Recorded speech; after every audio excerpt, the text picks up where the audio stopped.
Next, I'm going to do a barrel curl. Usually for a barrel curl, I'll use this to set for a wedding set or an updo for a prom or something. And so I'm going to need my tail comb, I'm going to use my large barreled curling iron, and I'm going to use some pins.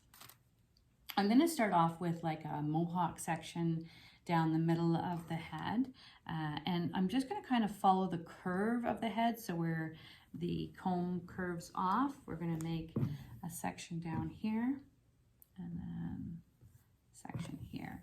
And then I'm going to take the next section to be the same size as the width of the curling iron. And I'm going to take that section up. I've already had some Perfect Defense put in here to protect the hair. I'm going to comb the hair. When I comb the hair, I'm going to over direct. We saw that in the round brush blow dry.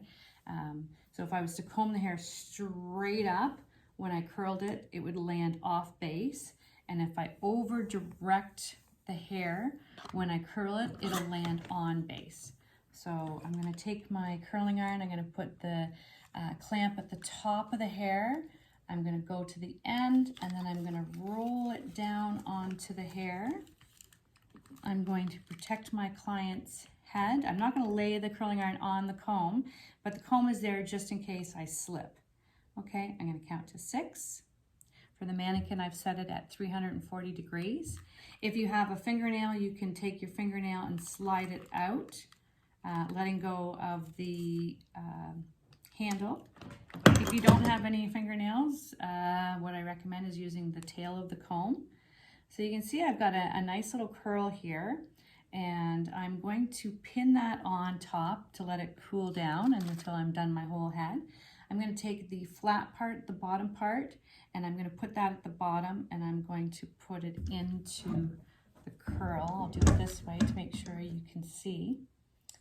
So I'm coming in and I'm taking the base of the curl and putting it on to the bottom of the section. Okay, let's show that again. First one generally falls over a little bit, so don't let that discourage you. If it falls out on you, you can just wind it back up with your fingers and place it back. Some people are like perfectionists and like to have everything just perfect. Next, you can take the next section behind that, still straight section with the curve of the head, still over directing, still taking the same width of the section to be the size of the curling iron, the top of the curling iron on top, and I'm rolling it down. I find holding it stops it from slipping out. And coming down onto the base, protecting my client to the count of 6 and out. Returning my curling iron to its holder so I don't burn anything. I'm taking the base this way and putting it in. I'm going to continue this all the way down, first doing the mohawk section all the way down, and then coming to the side and going down this way, and then to the front and going down this way, just like I would put in for a regular roller set.